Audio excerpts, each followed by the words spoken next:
separately along with the postal charges. The focus group discussion, the people you spoke to, what's the general sense in terms of their attitude towards using the mobile phone to transact money? I can tell you this, that I spoke to some people who are laborers over here, and on an average they tell me that they send back amounts of 3,000 rupees back at the end of every month. And the predominant costs when they are working in a campus like this with accommodation already given to them lies in two things. One, food, and second, in mobile charges. So they use this to call people back, and that is where predominantly they spend money. All of them have mobile phones. Most of them are familiar with SMSs. So the reason they don't use SMS is because they think that the people at home may not understand how to use SMS.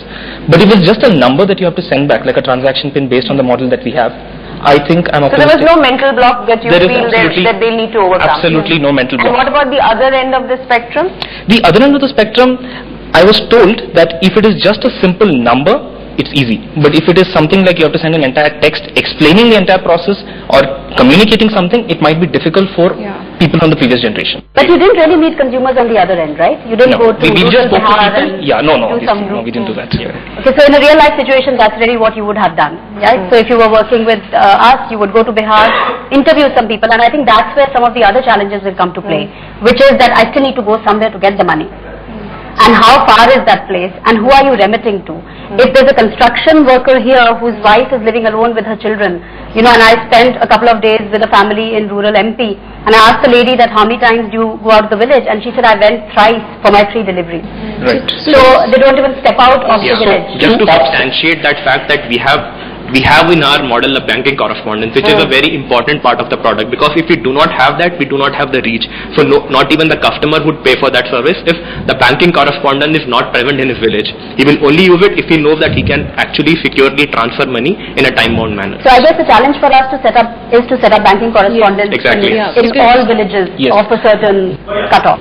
And as we see going forward, all banks are recruiting banking correspondent models in a big time, because RBI is also easing out the constraints. So that will be a success going forward. Great, thank you. Well fought, Team POD. Let's give the judges a couple of minutes to assess the results and help us decide which team clinches the challenge. We seriously hope to believe that the judges liked our presentation, because we put in our best efforts in it, and I think that appreciated. The packed audience didn't have to wait long, and the decision was made quickly and unanimously.